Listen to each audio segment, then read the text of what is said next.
Hello दोस्तों, कैसे हैं आप लोग। स्वागत है आपका बहुत बहुत MIB में। तो इस वीडियो में हम सीखने वाले हैं डेरिवेटिव के कॉन्सेप्ट के बारे में।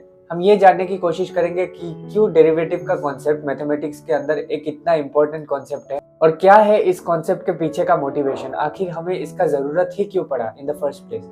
ठीक है, डेरिवेटिव्स के बारे में थोड़ा विजुअलाइजेशन लाने की कोशिश करेंगे और चलिए स्टार्ट करते हैं बिना किसी देरी के। मान लीजिए ये किसी ऑब्जेक्ट के मोशन का ग्राफ है। ठीक है, आप देख सकते हैं, अगर हम इसके मोशन को देखें, 1 सेकंड में ये 1 मीटर चल रहा है। ठीक, 2 सेकंड में 2 मीटर चल रहा है, 3 सेकंड में 3 मीटर चल रहा है। ठीक है, तो अगर आपसे पूछा जाए किसी भी टाइम इंटरवल में इस ऑब्जेक्ट का एवरेज स्पीड क्या है, हम आसानी से निकाल सकते हैं। कैसे निकालेंगे? डिस्टेंस अपॉन टाइम, है ना। तो फॉर एग्जाम्पल 2 सेकंड और 3 सेकंड के बीच इसका एवरेज स्पीड क्या है, हम कैसे निकालेंगे? Total distance travelled which is 3 - 2 metres upon total time taken which is 3 - 2 seconds, that is 1 metre पर सेकेंड। तो आप देख सकते हैं इस इंटरवल में इसका स्पीड है 1 मीटर पर सेकेंड। सिमिलरली इसमें भी इसका आएगा 1 मीटर पर सेकेंड और 0 से 1 के बीच भी इसका आएगा 1 मीटर पर सेकेंड।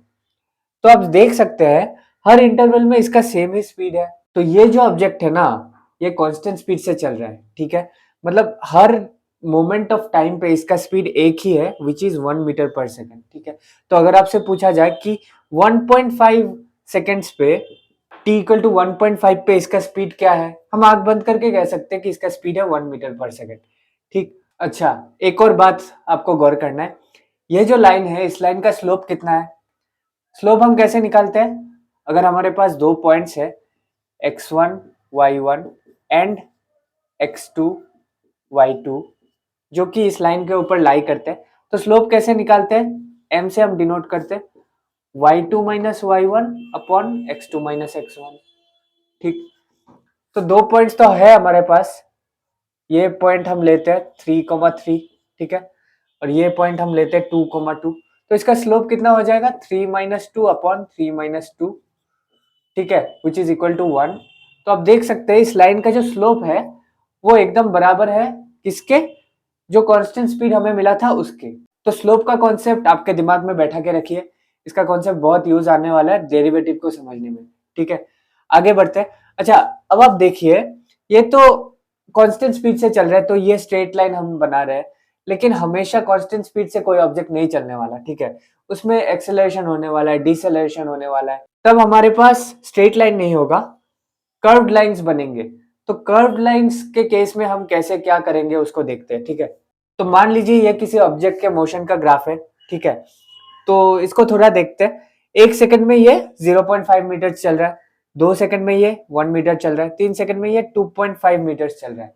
ठीक, अगेन अगर हमें किसी इंटरवल में, टाइम इंटरवल में इसका एवरेज स्पीड निकालना है, तो हम कैसे निकालेंगे? Distance upon time. तो आप देख सकते हैं इस इंटरवल में इसका होगा 0.5 मीटर पर सेकेंड स्पीड। ठीक, 1 से 2 के बीच इसका क्या होगा? Distance travelled 1 - 0.5 upon 2 - 1 which is again 0.5 metres per second. लेकिन 2 से 3 के बीच इसका क्या हो रहा है? 2.5 - 1। ठीक, मतलब 1.5 मीटर्स पर सेकेंड, 0.5 मीटर पर सेकेंड। तो आप देख सकते हैं हर इंटरवल में इसका स्पीड बराबर नहीं आ रहा है। ठीक है, there is some element of acceleration to its motion. ठीक है, तो अगर आपसे पूछा जाए कि 2.5 सेकेंड्स पे इसका स्पीड क्या है, हम नहीं बता सकते क्योंकि यह तो कांस्टेंट स्पीड से चल ही नहीं रहा है ना। तो ऐसे केसेस में हम क्या करेंगे? ऐसे केसेस में हम डेरिवेटिव का कॉन्सेप्ट यूज करते हैं किसी पर्टिकुलर पॉइंट पे उसका स्पीड क्या है या स्लोप क्या है उसको समझने के लिए। ठीक है, तो चलिए देखते हैं कैसे डेरिवेटिव इस प्रॉब्लम को हमारे लिए सॉल्व करता है। तो मान लीजिए ये किसी ऑब्जेक्ट के मोशन का ग्राफ है जो कि हम fx से डिनोट कर रहे हैं। ठीक है, तो फिर से x एक्सिस टाइम बता रहा है, y एक्सिस डिस्टेंस बता रहा है। तो आप देखिए ध्यान से, a सेकंड में ये object F A distance travel कर रहा है, a प्लस एच सेकेंड्स में ये object F of A plus H का डिस्टेंस ट्रेवल कर रहा है। तो अगर a और a प्लस एच का जो इंटरवल है, टाइम इंटरवल, इस इंटरवल में अगर हमें एवरेज स्पीड निकालना है तो हम कैसे निकालेंगे? Distance travelled upon time taken, है ना। तो डिस्टेंस ट्रेवल्ड क्या है? F of A plus H minus F of A है। ठीक, टाइम टेकन क्या है, a plus H minus A, that is H. ठीक, और ये जो वैल्यू है ये किसके बराबर है, हमने क्या सीखा था, P और Q जो पॉइंट्स है इनको ज्वाइन करने वाला जो लाइन है ना, ये जो लाइन है इस लाइन के स्लोप के बराबर है। यहां तक हमें समझ आ रहा है, कोई दिक्कत नहीं है।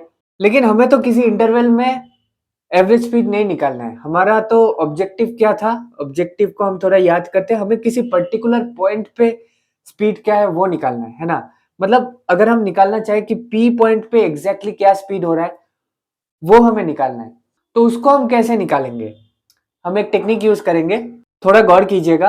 अगर हम Q को P की तरफ अप्रोच कराएंगे, ठीक है, अलोंग दिस कर्व, तब क्या होगा थोड़ा देखते हैं। ठीक, मान लीजिए मैं Q को इधर लेके आ गया, ठीक, तो क्या होगा, P और Q को ज्वाइन करने वाला लाइन जो है उसका स्लोप चेंज हो जाएगा। कैसे चेंज होगा, वो थोड़ा घट जाएगा, उसका स्लोप थीटा जो है एंगल, वो थीटा एंगल थोड़ा घट जाएगा। ठीक, और क्या होगा, Q इधर आने से ये जो h डिस्टेंस है ना, h का गैप है a और a प्लस h के बीच, ये h भी घट जाएगा, घट के इतना हो जाएगा। और क्या होगा, a प्लस h भी घट जाएगा। ठीक, f of a plus h इधर आ जाएगा। ठीक, तो Q का अगर हम और ज्यादा नजदीक लेके आए तो क्या होगा, ये लाइन का स्लोप और घट जाएगा, h और नजदीक आ जाएगा, f of a plus h f of a के और नजदीक आ जाएगा। तो बेसिकली क्या हो रहा है, हम जैसे जैसे p को q की तरफ अप्रोच करा रहे हैं, h जीरो को अप्रोच कर रहा है ना, ये जो h है ये घट रहा है, घट के ऑलमोस्ट जीरो हो जा रहा है। और f of a plus h किसको अप्रोच कर रहा है, f ऑफ a को अप्रोच कर रहा है। ठीक, और ये जो टर्म है ये एक्चुअली क्या है, पी क्यू जो लाइन है उसका स्लोप है ना। और ये जो स्लोप है इसका वैल्यू क्या हो रहा है, limit h approaches zero, f of a plus h minus f of a upon h हो जा रहा है। ठीक, तो बेसिकली q जैसे जैसे p के नजदीक आएगा, पी क्यू लाइन का स्लोप इसको अप्रोच करेगा। और क्या होगा, अगर आप ध्यान से देखें तो ये जो लाइन है ना, पी क्यू को ज्वाइन करने वाला लाइन, इसको मैं इधर समझाता हूँ ताकि आपको बेहतर समझ में आए। मान लीजिए ये P है, ये Q है, ठीक है, तो अब ये इन दोनों को ज्वाइन करने वाला लाइन कुछ ऐसा दिखता है। Q को हमने नजदीक लाया तो इस लाइन का स्लोप ऐसे घट गया। Q को हम जैसे जैसे और नजदीक लाते जाएंगे, जितना हम Q को P के नजदीक लेके जाएंगे, ये दोनों ऑलमोस्ट मर्ज कर जाएंगे, ये लाइन ऐसा दिखेगा कि ये एक ही पॉइंट से गुजर रहा है ना। मतलब कि ये ऑलमोस्ट एक टेंजेंट बन जाएगा जो कि P पॉइंट से गुजर रहा होगा। ठीक है, तो बेसिकली ये जो एक्सप्रेशन है ये उस टेंजेंट का स्लोप बताने लगेगा जो कि P पॉइंट से गुजर रहा होगा। तो इसी को हम कहते हैं derivative of the curve fx at the point x equal to a। ठीक है, इसको हम f डैश a से रिप्रेजेंट करते हैं। तो अगर हम इस चीज को जनरलाइज करना चाहे तो हम ऐसे लिखेंगे, f dash x equal to limit h approaches zero, f of x plus h minus f of x upon h। ठीक, तो ये हमें क्या बताता है, किसी भी कर्व के किसी भी पॉइंट पे अगर हम एक टेंजेंट ड्रॉ करते हैं तो उस टेंजेंट का क्या स्लोप है ये एक्सप्रेशन हमें बताता है। ठीक, तो डेरिवेटिव हमें स्लोप ऑफ टेंजेंट बताता है। अच्छा, अब आप एक चीज को समझिए, स्लोप एक्चुअल में क्या होता है। ठीक है, कोई लाइन है, इसका स्लोप हमें क्या बताता है, मान लीजिए इसका स्लोप है, अच्छा हम डिस्टेंस टाइम और स्पीड वाले एग्जांपल को वापस से समझते हैं। ये सपोज डिस्टेंस है, ये टाइम है, ठीक, और इसका स्लोप हमें क्या बताता है, याद कीजिए स्पीड बताता है ना, स्पीड बताता है। मान लीजिए स्पीड है 5 मीटर्स पर सेकेंड, तो इसका क्या मतलब हुआ, 1 सेकंड में ये 5 मीटर चल रहा है, 2 सेकंड में ये 10 मीटर चलेगा, 3 सेकंड में ये 15 मीटर चलेगा। तो बेसिकली स्पीड हमें ये बताता है कि 1 सेकंड में उसका डिस्टेंस में कितना इंक्रीमेंट हो रहा है। ठीक है, तो इधर 5 मीटर का इंक्रीमेंट हो रहा है। तो स्लोप हमें क्या बताता है, rate of change of distance with respect to time, है ना।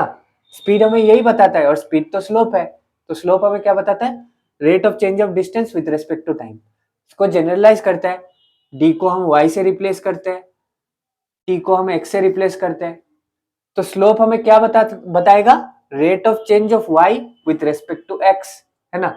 तो सिमिलरली डेरिवेटिव का मतलब होता है स्लोप ऑफ टेंजेंट, मतलब उस पॉइंट पे, जिस पॉइंट पे हमने टेंजेंट ड्रॉ किया, ठीक है, सपोज इस पॉइंट पे हमने टेंजेंट ड्रॉ किया, तो इस पॉइंट पे rate of change of y with respect to x क्या होता है। तो डेरिवेटिव हमें इस बारे में भी इंफॉर्मेशन देता है, ठीक है।